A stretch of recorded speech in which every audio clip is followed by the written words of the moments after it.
bonjour à tout le monde. Merci pour participer à cet échange que nous ferons autour de la maquette digitale. Alors, nous avons préparé ensemble, bien sûr, une présentation, on va expliquer. La dynamique de cette présentation, ça va être déjà un dialogue entre nous, mais n'hésitez pas à nous interrompre si vous avez des choses intéressantes à poser des questions. Voilà. On n'attendra pas la fin de la présentation pour poser des questions. Et on va continuer comme ça. D'accord? Bon, voilà. Donc, merci. Donc, Javier Possel. Donc, je suis chef de projet et référent en tout ce qui est rapport à la simulation immersive chez Renault. Je suis aussi animateur d'une entité qui s'appelle XR InnovLab, qui nous permet en fait d'aller voir les technologies qui arrivent sur le marché et nous, en prémisse, on voit comment on peut les intégrer et développer de nouvelles expériences. Alors, la plateforme digitale, en fait, dans le petit carré haut à droite de la photo principale, en fait, c'est nos maquettes physiques. Donc, nos maquettes physiques arrivent à un certain moment de la conception. Et donc, elles vivent leur vie. Donc, c'est une photo à un instant T des projets, mais ce sont des maquettes qui évoluent de manière permanente au niveau physique, parce qu'il y a de nouvelles définitions, de nouvelles contraintes qui sont trouvées au niveau de l'ingénierie. Et donc, ce que nous, en ingénierie, on a proposé à nos métiers, en fait, au lieu de faire une maquette complète, attendre un certain temps du projet, en fait, aller le plus en amont possible. Dès qu'on commence à voir les premiers traits et les premières géométries du véhicule, en fait, on va proposer des éléments physiques qui ne sont liés à l'homme et à l'utilisation de l'homme. Alors, pourquoi ça? Parce qu'en fait, avant, disons, quand on a commencé à utiliser les casques d'immersion, nos directeurs, nos propres utilisateurs, c'était tout noir ou tout blanc, ça veut dire ou tout physique ou tout virtuel. Et à l'utilisation du tout virtuel, on s'est rendu compte qu'on avait un problème, c'est comment les gens allaient être naturellement positionnés dans un cockpit. Voilà. Alors je vais faire un geste. J'adore faire ce geste. Alors, généralement, en fait, quand on veut faire du virtuel, je veux faire une accessibilité à un coffre, ça veut dire que je vais mettre une mallette, je vais arranger des ustensiles derrière le coffre. En fait, si je fais ça, vous voyez, à un moment donné, je perds mon équilibre. Et donc, si je veux être réaliste, j'ai besoin du physique. Et donc, vous voyez, ces postures-là, je ne peux pas l'obtenir que si je n'ai pas un élément physique devant moi. Et donc, ce geste physique, il est plus naturel que celui que je n'ai pas ici. Là, je ne veux pas l'équilibre. Je vais faire rapidement tomber, je ne veux pas tomber de l'estrade. Bon, voilà. Donc, ça, c'est vraiment la raison pour laquelle le physique devient un élément nécessaire à la simulation. Et donc, ce que vous voyez ici, c'est notre plateforme de simulation au niveau du poste de conduite. Et c'est un poste de conduite dans lequel, comme il y a trouvé des capteurs, nous pouvons, en fait, extraire des informations pour que nos métiers puissent faire des analyses. Alors, donc là, on a l'exemple du cockpit, mais on a d'autres exemples qu'on a commencé à travailler. Et vous voyez que dans tous ces exemples-là, il y a des éléments physiques qui sont présents, qui nous permettent en fait de contraindre les gens à faire le bon geste au bon moment. Par exemple, les simulations de trappe énergie, donc la trappe qui nous permet en fait de charger les voitures électriques, l'accessibilité au rang numéro 3 des véhicules, ou bien faire un parcours client dans une utilitaire avec des colis. Alors, une fois qu'on a fait ce constat, et puis ça commence à prendre beaucoup d'ampleur chez Renault sous ce type de plateforme, on s'est dit, mais est-ce que c'est vraiment justifié de l'utiliser? Et si la maquette évolue, ben comment on va répondre à ces évolutions? Parce qu'on ne veut pas revenir à la maquette physique, on veut rester aussi crédible longtemps possible. Et pour cela, en fait, là je fais appel à Thomas, on a créé, en fait on s'est imaginé, tiens, il y a des choses à faire, et donc il y a des défis techniques et scientifiques à réaliser, et donc c'est là où Thomas intervient comme doctorant. Thomas? Merci beaucoup Ravière, bonjour à tous. Donc je suis doctorant au Renault Group dans l'équipe de Ravière et également du coup doctorant ENSAM rattaché à Jean-Rémy à l'Institut Image à Chalon-sur-Saône. Et donc moi mon sujet de thèse s'intitule étude de la réalité mixte pour une maquette de synthèse digitale. Donc la maquette digitale, c'est ce qu'on a mis en place à Renault. Donc Ravière, si tu peux passer juste après. Donc en fait, comme l'a dit Ravière, à Renault, on est en train de digitaliser nos process, notamment de validation des maquettes des véhicules lors de la conception des véhicules. Et donc, on a mis en place ce qu'on appelle un conformateur, nous, qui est en fait un poste de conduite réglable, modulable, qui va nous permettre de reproduire la position de conduite, un poste de conduite de n'importe quel véhicule Renault, aux manières de réglage, notamment de la colonne volante, d'inclinaison du volant, etc., de la hauteur. Oh, il faut que je parle plus près. Pardon. Et donc, on va compléter du coup ce conformateur physique qu'on peut régler par le reste de la maquette véhicule en réalité virtuelle. Ce qui fait le problème dans tout ça, on retrouve plusieurs verrous techniques et scientifiques, c'est que comment on fait pour, à partir d'une seule base physique, simuler plusieurs véhicules numériquement. Je vous mets un exemple tout simple, par exemple. Est-ce que si je vous mets un volant carré dans les mains, un volant rectangulaire dans les mains, et que je vous affiche un volant rond, est-ce que vous allez vous faire avoir? En fait, le but de ma thèse, et donc toute la question autour de cette maquette digitale qu'on se pose à Renault et à laquelle je dois répondre, c'est à partir de quel moment ma simulation n'est plus acceptable et cet écart entre le physique et le virtuel que j'affiche dans le casque fait que les utilisateurs ne vont plus se sentir immergés, que la simulation ne sera plus valide et donc qu'on ne pourra plus faire les tests qu'on faisait avant sur des maquettes physiques. Pour répondre à cette question, on a plusieurs verrous techniques à répondre, notamment sur la qualité du tracking des objets. Typiquement, vous voyez sur la vidéo, en fait, un des défis techniques consiste à arriver à recaler une maquette numérique sur les éléments physiques correspondants. Si j'ai déjà un écart de 2 à 3 cm entre mon volant physique et mon volant virtuel, alors que ce sont les mêmes volants, comment est-ce que je peux quantifier après avec des écarts de forme entre les deux? C'est une des premières questions auxquelles je dois répondre. Un deuxième verrou technique aussi, c'est sur la qualité et les méthodes d'incarnation des utilisateurs, puisque en fait, quand on va vouloir prendre le volant avec les mains, comment je représente les mains de l'utilisateur et est-ce que ces mains sont assez précises, est-ce que ce système d'incarnation est assez précis pour du coup pouvoir faire des simulations de ce genre. Après, on retrouve aussi d'autres sources qui peuvent influer sur la qualité des interactions, notamment les déformations visuelles dans les casques.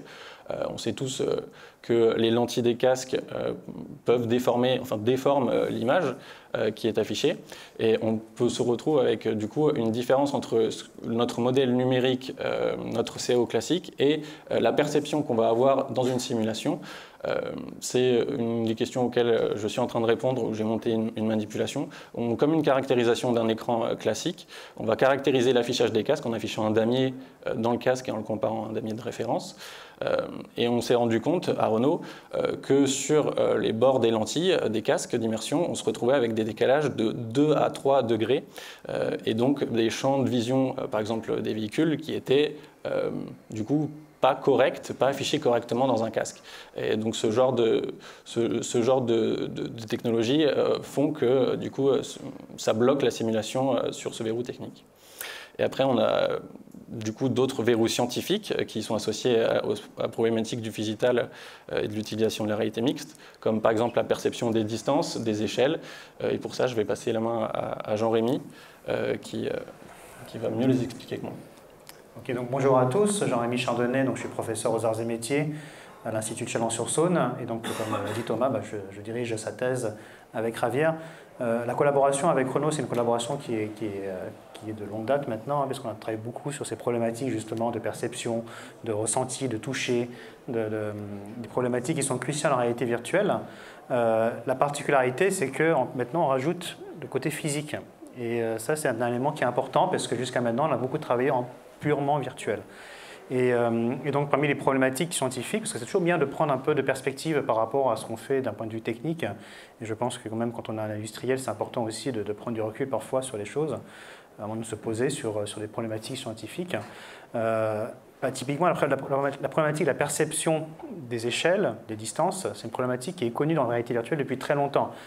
Le problème, c'est qu'on ne sait pas pourquoi, enfin, on a du mal parfois à bien caractériser cette mauvaise perception des choses. On sait, d'après la littérature scientifique, qu'il y a effectivement une différence de perception de l'ordre d'à peu près 20%.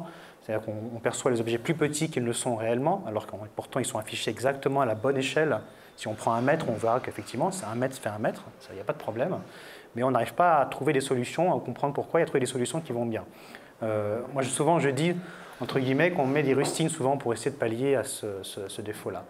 Et donc déjà qu'en réalité virtuelle, c'est compliqué d'avoir une bonne perception des échelles, la distance. Quand je touche un pupitre virtuel avec une main réelle, déjà, est-ce que je suis correctement placé parfois, je peux avoir l'impression que ma main, elle est soit devant, soit derrière, soit je ne sais pas trop où elle est en fait, en réalité. Et donc là, maintenant, on rajoute du physique. Alors, comme l'a dit Javier tout à l'heure, le physique, c'est important parce que ça donne quand même un repère qui est stable, qui est indéniablement. Mais est-ce que du coup, ce que je perçois en virtuel, c'est la même chose que ce que je perçois en physique? Alors, visiblement, non, c'est d'après ce que je viens de vous dire. Mais quand même, il faut le quantifier, il faut le vérifier. Et on sait que cette perception, aussi, elle dépend de beaucoup de facteurs. Elle dépend de la manière dont on perçoit soi-même déjà les choses dans la vie réelle. Elle perçoit par exemple de la distance entre les yeux. Ça dépend aussi, comme l'a dit Thomas, de la caractéristique technique, des lentilles, etc. Donc tout ça, en fait, ça fait quand même un problème assez complexe à traiter. Et donc là, le parti pris qu'on a eu avec Javier et Thomas, c'est de dire déjà, est-ce que les casques qu'on nous donne, déjà, ils n'introduisent pas un biais supplémentaire déjà qui nous enlèverait déjà un poids, parce qu'effectivement, s'ils sont bien calibrés, s'ils sont bien faits, déjà on peut travailler sur autre chose, Voilà. L'autre problématique qui est importante, c'est par exemple l'incarnation. Dans la mesure où j'ai du physique en plus, c'est-à-dire que je peux voir aussi mon propre corps, mais quand je suis purement virtuel, je ne vois pas mon corps. Est-ce que c'est mieux de voir mon corps physique, par exemple mes jambes, mes bras, mes mains réels, dans un environnement qui est simulé virtuellement, ou est-ce qu'il vaut mieux avoir un environnement un corps purement virtuel qui n'est pas le mien, mais auquel je pourrais peut-être m'associer, ce qu'on appelle l'incarnation, en réalité virtuelle, embodiment en anglais. Est-ce que je vais quand même pouvoir avoir la même sensation que si je voyais mon propre corps? Ça, c'est des vraies questions également qui se posent.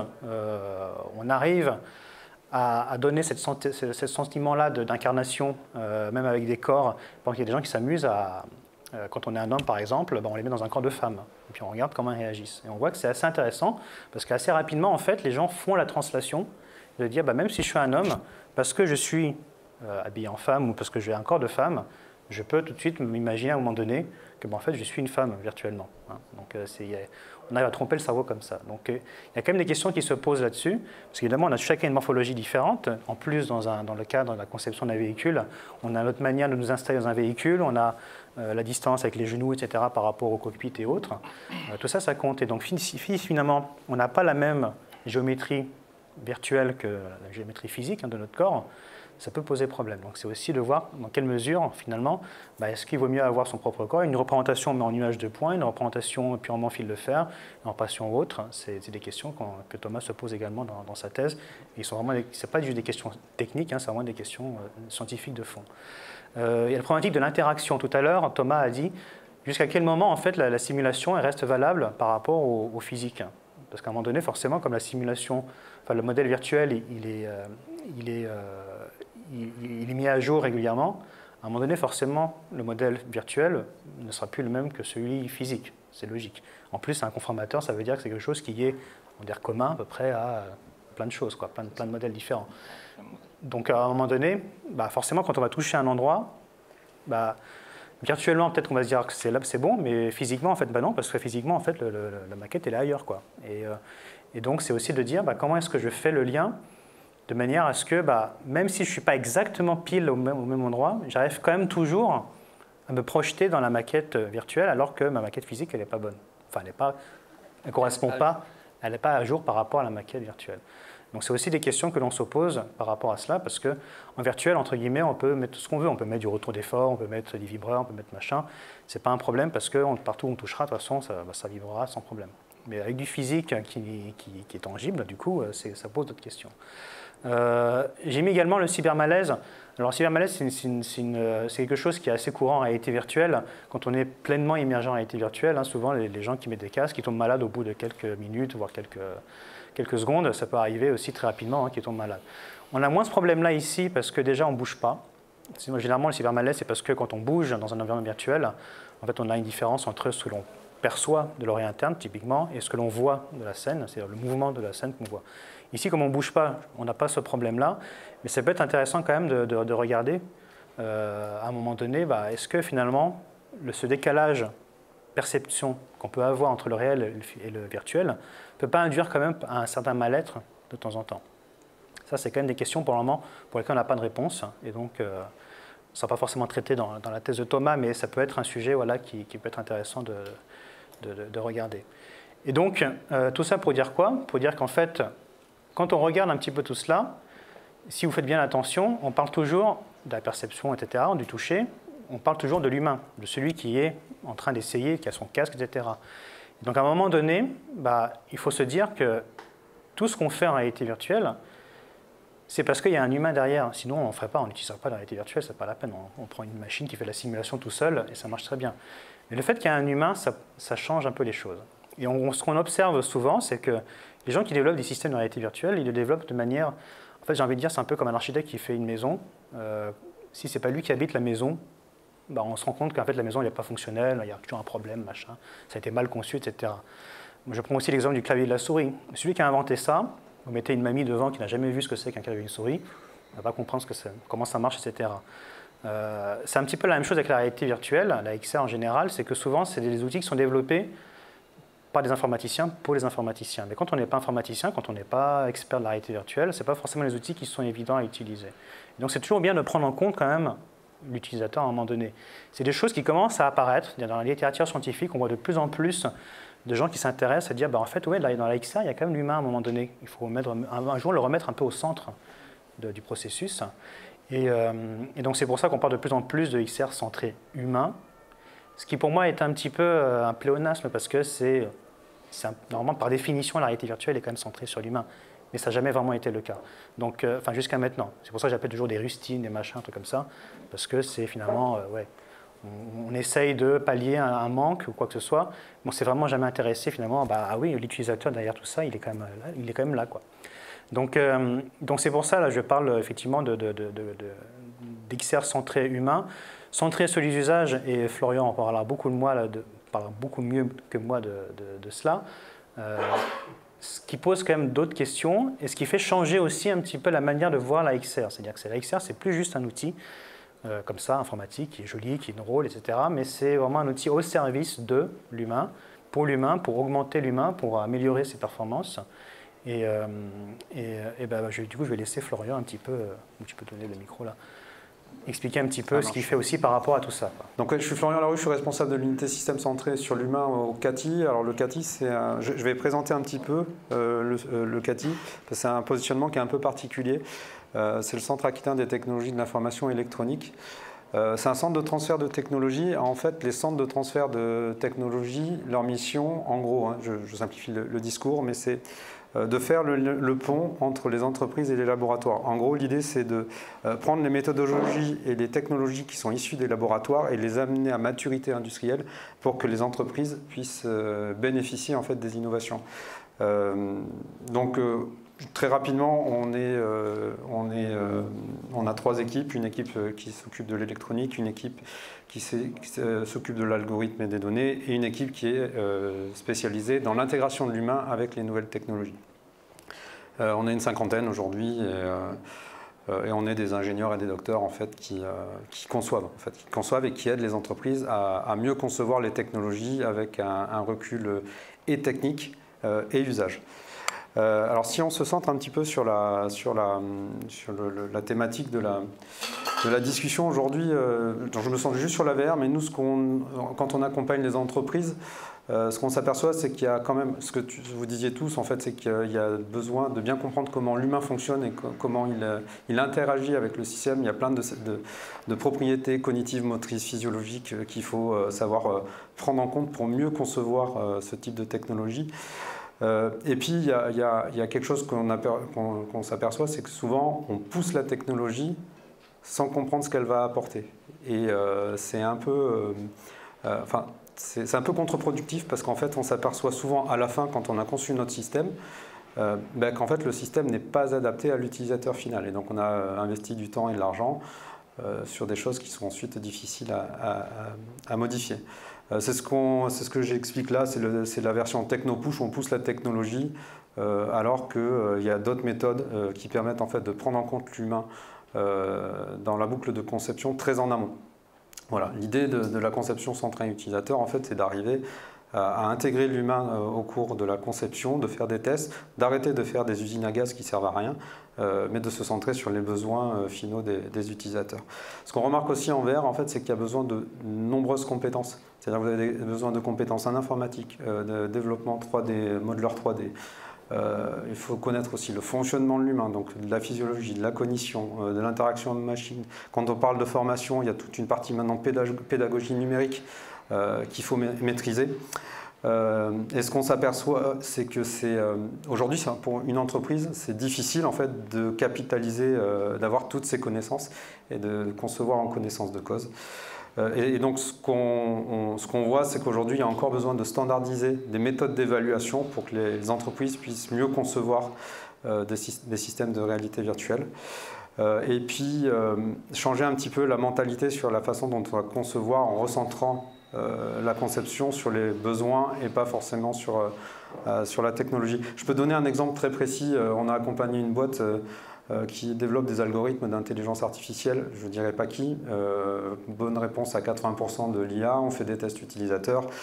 L'utilisateur, c'est nickel, ça fonctionne super. La personne me dit, je vais développer l'algorithme pour qu'il réponde à 95%. Bon, écoute, je dis, je veux bien, mais ça fonctionne bien ton système. Il développe son système, il investit des milliers d'euros. Au final, quand on fait des tests utilisateurs, les résultats sont les mêmes. Donc en fait, on a poussé la technologie parce qu'on a eu des a priori, sauf qu'en fait, le besoin utilisateur n'était pas là, c'était déjà suffisant. Et c'est un peu ça là que je dis. Et sur la réalité virtuelle, c'est ce que je perçois souvent, c'est que les entreprises arrivent avec cette notion qu'on va révolutionner des choses, sauf qu'il faut toujours se recentrer sur qu'est-ce que va apporter la valeur, quelle est la valeur apportée par la technologie. Mais ce qui est difficile aussi, c'est que pour les entreprises, il y a un manque de standardisation, il y a beaucoup de choses à connaître. Et donc, on comprend qu'il y a des erreurs qui sont faites et qu'il faudrait arriver un peu à généraliser les méthodes de conception. Et donc, c'est là où j'en viens, c'est quels enjeux et opportunités pour recentrer la conception sur les usages. Donc, au CATI, nous, on a développé en fait une plateforme qui s'appelle la plateforme Pitch, plateforme d'évaluation cognitive et comportementale pour l'humain. Et l'idée de cette plateforme, en fait, c'est d'aider les entreprises à mieux concevoir leur système en leur proposant en gros une base de données de protocoles expérimentaux qui prennent en compte toutes les avancées scientifiques qui sont développées et qui permettent aux entreprises de ne pas forcément avoir le besoin de toutes ces compétences nécessaires, mais de pouvoir appliquer les concepts scientifiques dans leur conception et dans leur méthode d'évaluation. Donc Pitch, c'est une plateforme, en gros, c'est une grosse base de données de protocoles expérimentaux avec des outils qui vont vous permettre de faire des tests utilisateurs qui sont validés scientifiquement. C'est souvent des protocoles expérimentaux ou des outils que l'on utilise nous en interne dans nos projets et que des entreprises également se mettent à utiliser parce que ça standardise les façons de faire. Voilà, donc une façon de repositionner les usages, c'est aussi peut-être, voilà, il y a des outils qui existent maintenant qui sont accessibles aux entreprises, c'est gratuit, c'est totalement gratuit. Vous pouvez prendre des protocoles, les modifier, les réutiliser à votre guise, vous pouvez les partager, vous pouvez les valider, vous faire passer les expérimentations. voilà. Alors après, juste un exemple. Vous voulez par exemple, je sais pas, évaluer la performance d'apprentissage d'un système de réalité virtuelle. Vous allez sur le site, vous tapez dans le moteur de recherche réalité virtuelle apprentissage. Le système va vous sortir tous les protocoles expérimentaux qu'on a utilisés, qu'on a validés scientifiquement et puis techniquement, hein, puisqu'on les a fait monter en maturité technologique. Et vous pouvez les réutiliser et faire vos expérimentations. Voilà. Il y a aussi une base de données de questionnaires. Et là, c'est un système aussi qui commence à être utilisé au niveau de la recherche. Parce qu'en fait, il permet aussi de standardiser les méthodes de conception. Et puis, on a toute une partie évaluation physiologique et comportementale qui intéresse les laboratoires de recherche. Donc voilà. Je pense que j'ai fini là, je vais m'arrêter là. Oh, merci beaucoup. Donc, je remarque en fait que dans le cadre de nos tests, surtout ceux qui a préparé Thomas avec l'encadrement de Jean-Rémy, on s'est posé cette question: quelle méthodologie d'évaluation pour certains tests, étant donné que nos plateformes sont tellement innovatrices que juste un questionnaire, qu'aujourd'hui ce sont des questionnaires plutôt subjectifs, où les gens mettent des mots dans les immatériels, c'est un peu difficile. On a eu un stage cet été dans lequel, pour la première fois, dans mon cas, on a fait une évaluation à partir des pictos, à partir des représentations picto. Les utilisateurs ils devaient dire c'est bon, c'est pas bon, mais il n'y a pas de mots, il y a des pictos, etc. Et donc voilà, ça m'intéresse, ça nous intéresse, je pense, de voir cette méthodologie qui pourrait être appliquée à nos tests et évaluations de nos nouvelles plateformes. C'est vraiment l'intérêt de la plateforme et du transfert de technologie en fait. En fait, tout ce que vous développez dans le cadre scientifique, nous on essaye de le rendre accessible à tout le monde parce qu'on sait que c'est compliqué en fait à mettre en place et parce qu'il y a besoin de compétences qui sont transversales. Et après, je pense qu'il y a une vraie question qu'il faut se poser, c'est par exemple quand on intègre du sensoriel dans la réalité virtuelle, c'est qu'est-ce que ça va apporter à l'utilisateur ? Est-ce que le physique va apporter quelque chose? Est-ce que la vision va apporter quelque chose? Et c'est des vraies questions parce qu'il y a toujours une course à l'immersion avec la réalité virtuelle et en fait elle est parfois très contre-productive. Je ne sais pas si vous voyez ce que je veux exprimer. Oui. Donc je veux parler de mes clients. Donc à l'intérieur de Renault, on a les clients, ce sont mes collègues ingénieurs qui nous sollicitent en fait pour développer des plateformes immersives. Et très souvent, en fait, eux, ils se sont fait une idée à travers une conférence ou des choses qu'on vit à la télé. Ils viennent et disent, je veux faire du, j'appelle ça du digital, mais avec leurs mots, en disant, en fait, au dernier cas, on a une maquette physique, on veut digitaliser la maquette physique. Moi, professionnellement, j'aurais fait le contraire. Mais je suis d'une certaine manière obligé, en fait, d'écouter mon client, d'exagérer un peu la prestation en disant, même je dis, il y a trop de physique pour faire la simulation, on va s'arrêter là. Mais l'exercice a été très concluant en disant que c'était la seule manière vraiment d'écouter, donc il se voit écouter les clients et dit, ah, il y a mon écoute. Il était confronté à la difficulté du physique vis-à-vis de la simulation, parce qu'en fait on a la difficulté de tracking, on a la difficulté de l'incarnation, et là, du coup, le next step, il a dit, le prochain projet, en fait, il va le faire dans le sens que nous, on a proposé. Mais maintenant, ça vient du client, ça ne vient pas de nous. Et je suis d'accord avec toi, où quand on fait des simulations, ça s'appelle l'intrusivité des masques à travers les ouvrants, il y a quelqu'un qui m'a dit, oui, mais je ne vois pas la cave à pied. Attention. Tu es en train de voir l'intrusivité des montants, ce n'est pas la cave à pied. Mais en fait, naturellement, nous sommes tous comme ça. On veut avoir la maquette finie, belle, avec des reflets, etc., même s'il ne participe pas aux évaluations de chaque métier. En fait, déjà, quand on est en immersif, en fait, c'est tellement réaliste que finalement, ils commencent à faire des choses un peu plus... Ils vont vérifier autre chose que celui qu'ils sont venus faire. Bon, voilà. Donc aujourd'hui, on se trouve dans cette difficulté. Et donc, on est obligé d'avoir une maquette, la dernière maquette, au bon endroit, pas des demi-maquettes, parce que j'aurais pu couper la moitié la maquette parce que ça va faciliter la fluidité de vision. Mais dès qu'ils vont tourner, ils disent « Ah mince, il n'y a plus rien derrière, qu'est-ce qui se passe ?» C'est très perturbant. Donc, ils veulent tout. Ok, c'est ça l'autre défi technique, comment répondre à cette exigence exhaustive, vraiment très élevée, par rapport à un métier qui finalement il n'a pas besoin de tout ça. Mais bon, on se met en état de marche. Oui, puis on l'a remarqué aussi avec d'autres cas d'usage, avec d'autres industriels, je ne citerai pas non plus, hein, qu'en fait, ils se mettent à regarder des choses qu'ils ne feraient jamais en réalité en plus. C'est-à-dire que typiquement, moi je l'ai fait aussi hein, dans une voiture par exemple, on commence à toucher le plafond, etc. On ne fait jamais ça dans une vraie voiture, on ne s'amuse pas à toucher tous les éléments. Mais naturellement, on a envie de savoir, tiens, en fait, c'est marrant, on a envie de toucher un peu. Et même les industriels qui viennent nous voir et qui veulent développer des applications pour diverses raisons, hein, ils vont commencer à titiller en fait sur des choses qu'ils ne feraient jamais, qu'ils ne titilleraient jamais dans la réalité. Donc ça pose quand même question de se dire, mais en fait, qu'est-ce qu'ils veulent finalement au final? Et ça rejoint exactement ce que disait Florian, c'est-à-dire finalement c'est quoi le besoin? Pourquoi, enfin, la technologie finalement elle apporte quoi pour eux? Donc c'est une vraie problématique qu'on a aussi tous les jours. Ouais. J'ai un autre exemple, parce qu'en fait, avant d'être responsable, j'ai fait une thèse et un postdoc à l'INARIA, et en fait on a essayé, ça englobe un peu tout ce qu'on dit, on a essayé de voir en fait si le niveau d'immersion avait un impact, enfin quel était l'impact du niveau d'immersion sur un simulateur d'apprentissage. Et en gros, on a fait varier 3 choses. La stéroscopie, donc c'est-à-dire pouvoir percevoir la profondeur dans l'espace.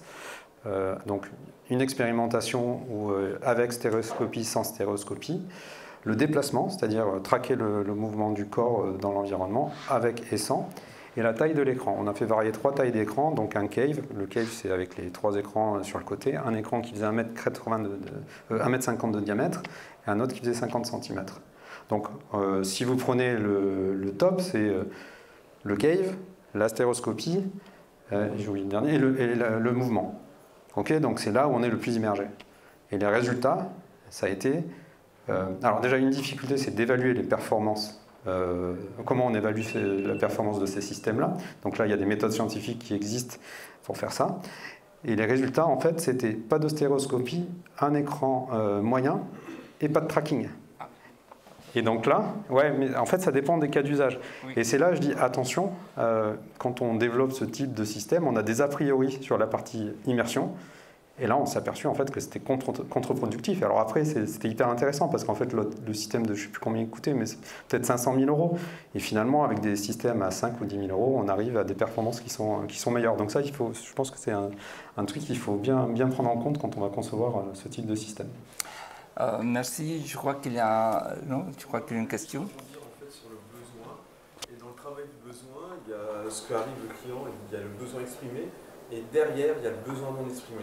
Et en fait, ce que vous dites, c'est qu'il va vous juger sur son besoin non exprimé. Donc, quand on travaille dessus, c'est lui faire exprimer son besoin non exprimé pour être sûr qu'à ce moment-là, entre ce qu'il vous dit au départ et vous montez à la fin, on est bien en adéquation. Et c'est celui-là qui est le plus dur à... Oui, et en fait, c'est ce qui prend le plus de temps finalement dans un projet. Voilà. Mais c'est sur lequel on va être jugé. Ouais. Exprimer non exprimé. C'est-à-dire que quand on a le résultat d'une plateforme, les gens sont en train de chercher autre chose. Ou bien, ils disent, voilà, ok, tu es arrivé à ce niveau-là, en fait, on répond bien au cahier des charges. Mais la réalité virtuelle, ça ouvre tellement d'autres possibilités inimaginables par les gens. Parce qu'en fait, ils ne l'ont pas vu avant. Et donc là, dans le cas de DXR-Lab, en fait, nous avons vraiment créer une plateforme déployée industriellement. En fait, on fait des POC, proof of concept, avec les outils qu'on a, on les adapte, on a des petits mains, des grands mains, etc., adapte des nouvelles technologies. Voilà ce que la plateforme va vous apporter. Maintenant, dites-nous, c'est conforme à ce que vous attendez et qu'est-ce que vous attendez plus.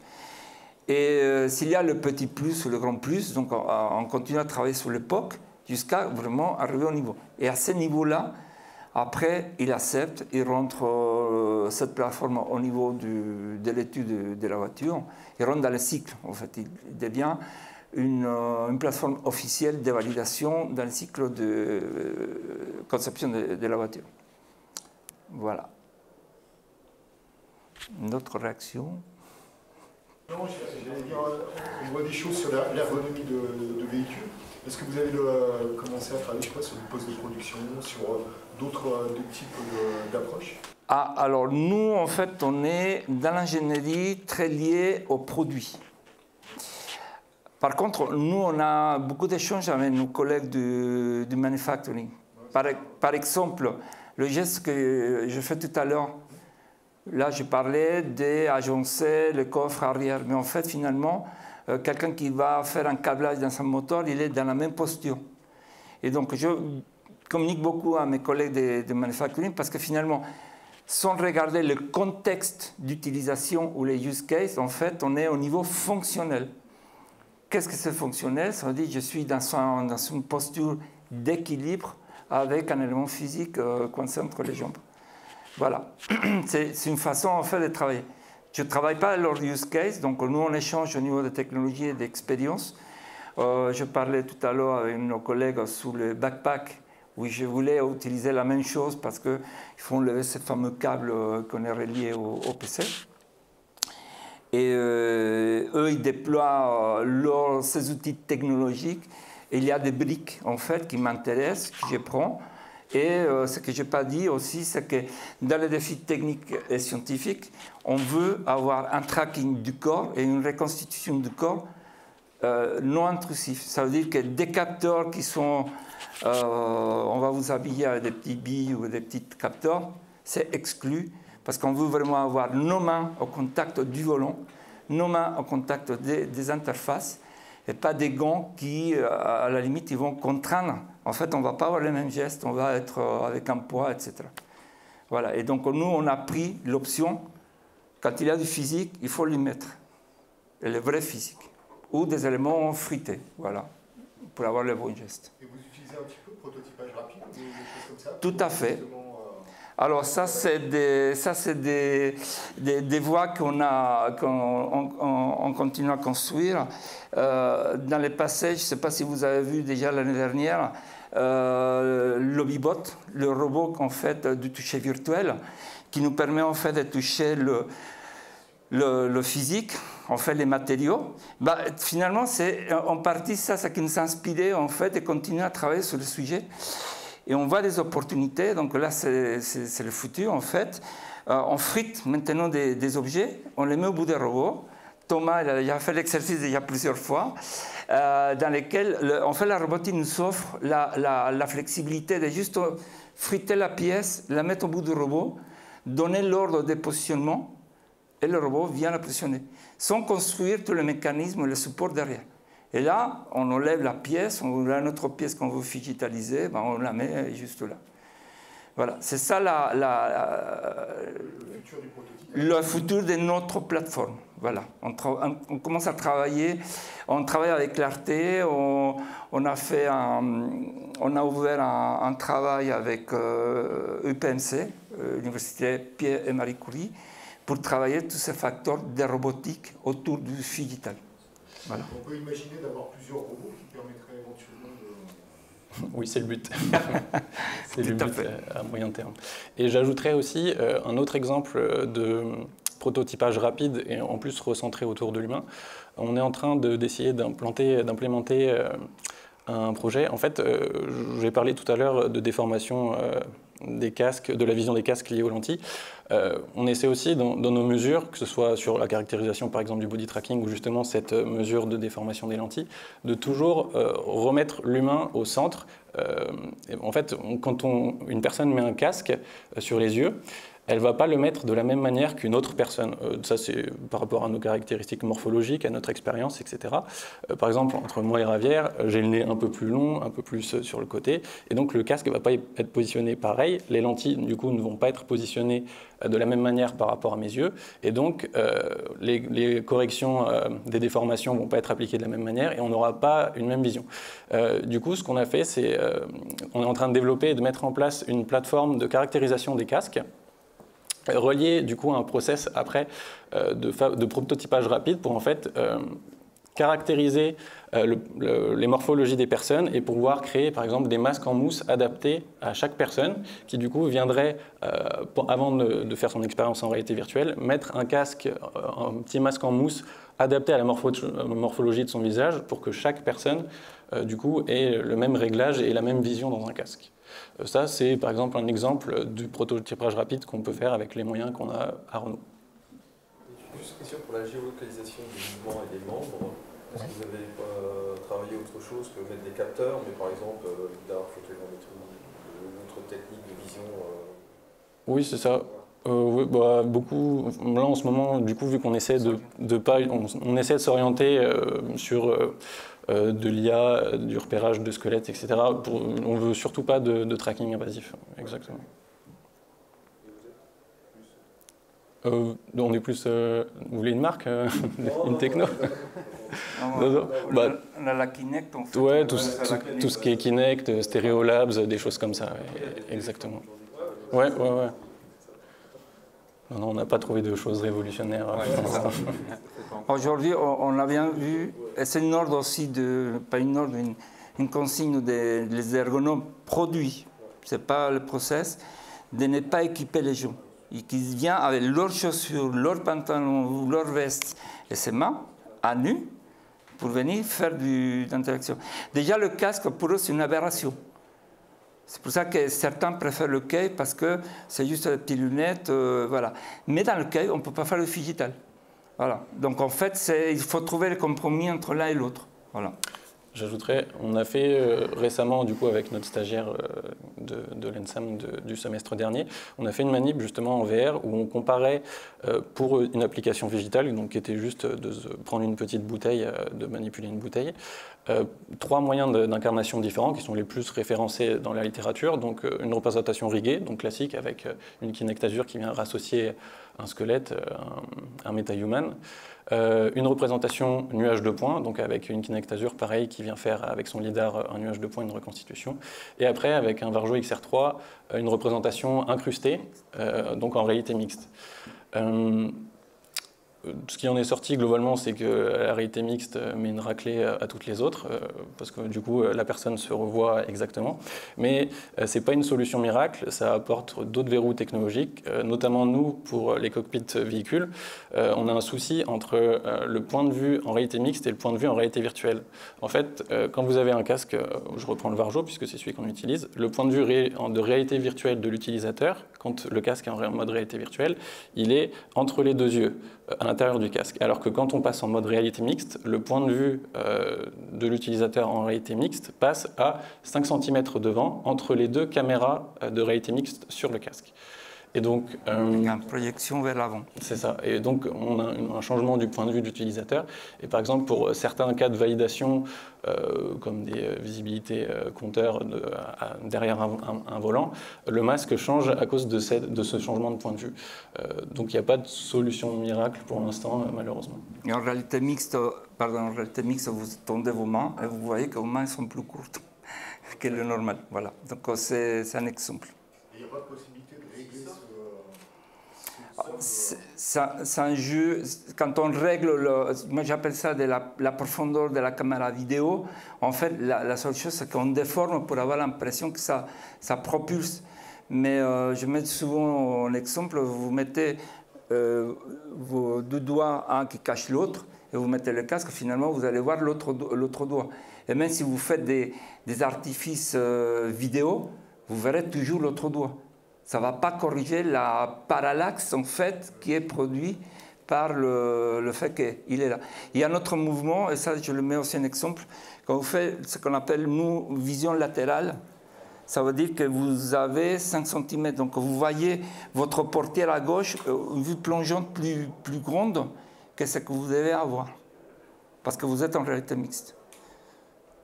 Et quand vous bougez la tête, le mouvement de tête il est beaucoup plus important parce que c'est comme si vous avez vos yeux 5 cm plus loin.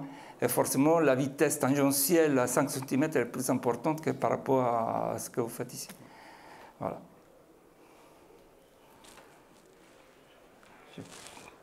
Une autre question, ça ira. Le côté, vous visez un côté opérationnel d'ici combien de temps à peu près? Opérationnel. C'est-à-dire de finalement proposer ce type de solution aux équipes de projet, de pouvoir, je dirais, se plonger dans du Figital, oui.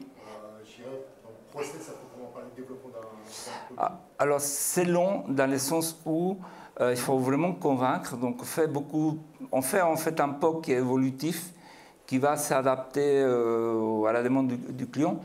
Et ça nous prend à peu près 6 mois, 1 an, pour que vraiment il soit convaincu. Et on fait des comparatifs physiques et numériques. On a un truc qui s'appelle, un use case qui s'appelle alignement volant. Ça fait 1 an qu'on travaille.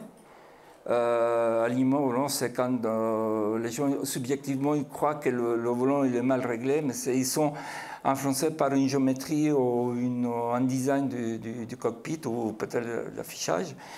Bon, ça fait 1 an qu'on travaille et on est encore à essayer de voir quels sont les éléments qu'on aurait pu oublier, malgré que les derniers essais on a fait du physique et du numérique, on est exactement à la même valeur. Mais c'est un peu dur, en fait, dès qu'ils arrêtent de faire du physique. En fait, c'est ça, la peur du changement, en disant, j'aurai plus le contrôle ou la maîtrise de ça, maintenant je dois passer par une équipe pour faire ça. Voilà, en fait, c'est plus ou moins ce type de choses. Ils sont convaincus, mais ils doivent lâcher quelque chose. Et c'est là où c'est difficile que chaque métier puisse lâcher quelque chose. Une maquette physique qui est dans un atelier où ils ont la clé, et maintenant il faut passer par un truc numérique où c'est nous qui, pour l'instant, on maîtrise. Et l'idéal, c'est créer des plateformes clés en main. Et maintenant, le métier, vous l'utilisez par vous-même. Voilà. On y travaille, mais ce n'est pas à court terme, c'est long. Dernière petite question, au niveau des designers qui sont souvent, surtout dans l'automobile, des gens qui sont très pointilleux et très méticuleux, je ne sais pas comment les caractériser, mais qui sont très fins dans leur perception des environnements. Comment ils perçoivent ce type d'environnement? Alors, par rapport au design et à l'ingénierie, en fait, à l'ingénierie, on est au millimètre au degré. Ça veut dire que nous, on doit même prouver à l'ingénieur et aux ergonomes que les moyens que nous mettons en place, elle est parfaitement vérifiable. Si je me permets, Benoît, au design, en fait, les millimètres, ils ne vont pas trop s'inquiéter. Eux, ils sont là pour vendre un concept. Ils vont mettre ça, en fait, quand je dis il faut vraiment le mettre au millimètre, il dit c'est pas vraiment notre souci, c'est juste voir l'objet tel comme je le verrai avec mes yeux. Et si je suis plus bas ou plus haut, il me dit franchement, je ne me pose pas cette question. Voilà. Le problème, c'est quand les ingénieurs viennent voir des choses de design et ils se font un jugement. Et moi, je dis au design, il faut quand même les avertir à la méthode dans laquelle vous avez placé. Mais malheureusement, comment on appelle ça, on va expliquer aux gens la méthode de calibration. Ils disent, tiens, c'est tellement réaliste que finalement, on oublie cette partie-là. Ça devient un peu antinomique, parce que finalement, on se dit qu'il faut remonter le maximum d'informations d'une maquette dès qu'elle commence à être réalisée. Oui. Et là, ce que tu es en train de dire, c'est que finalement, le designer, il fait, bon, moi, ça ne me dérange pas. Si c'est pas son souci. Lui, son souci, c'est la matière, la représentation, la géométrie, le design. Ils vont mettre en valeur des éclats ou des brillances. Benoît, tu m'arrêtes si... Après, il y a plein de phases différentes de style, parce qu'il faut pas qu'il y ait de confusion. Design style, oui. Voilà.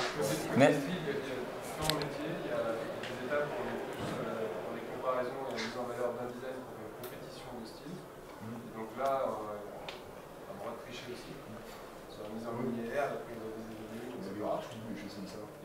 Et après, plus on avance, forcément, on va sur quelque chose qui est industriel. Donc des fois, il y a des designs industriels qui sont déjà dans la faisabilité. Il faut parler d'une contrainte, donc il faut demander comme l'ingénierie la précision pour valider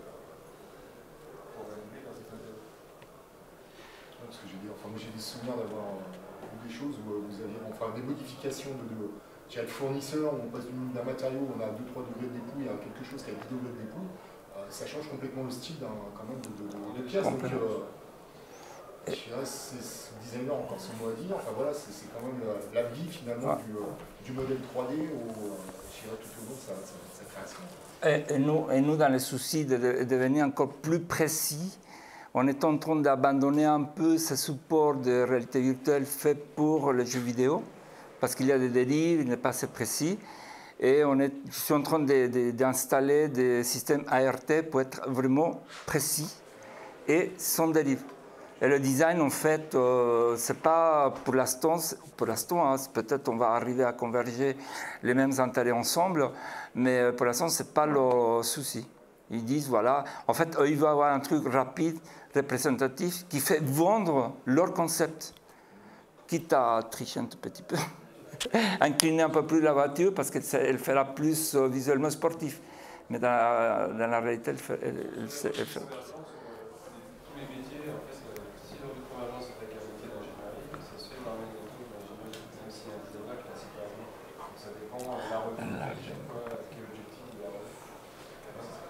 Au final, le produit designer de sa voiture, la voiture sur la rue correspond à l'attention humaine qui ne dessinait pas. Donc il a bien ce souci aussi de représentativité.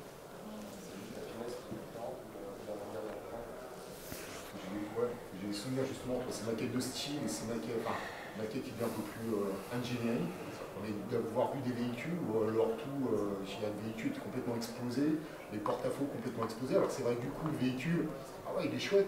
Quand on commence à le remettre dans son contexte, ça ne représente plus du tout le geste finalement qu'avait voulu le styliste, le designer au départ. C'est là où je dirais que la démarche est un peu dommage, quand on connaît les contraintes, de ne pas intégrer tout de suite les contraintes par rapport à Et c'est pour ça que maintenant chez Renault, on a des instances transversales, donc Benoît, lui l'expert et moi je suis son référent, pour mettre en fait en lien, quand on le design en ingénierie, pour qu'on converge dans une plateforme commune, soit un quai ou un casque, et parler le même langage. Par exemple, tu as parlé de l'ingénierie, l'ingénierie va dire il faut baisser un peu plus le capot parce que la pénétration dans l'air n'est pas au top. Même si la ligne est très jolie, ça nous fait ralentir. Et donc, ça, c'est notre rôle, en fait, de mettre les gens dans la même pièce. Mettez-vous d'accord. Mais voilà les plateformes en commun pour que vous voyez les choses avec le même langage, en fait.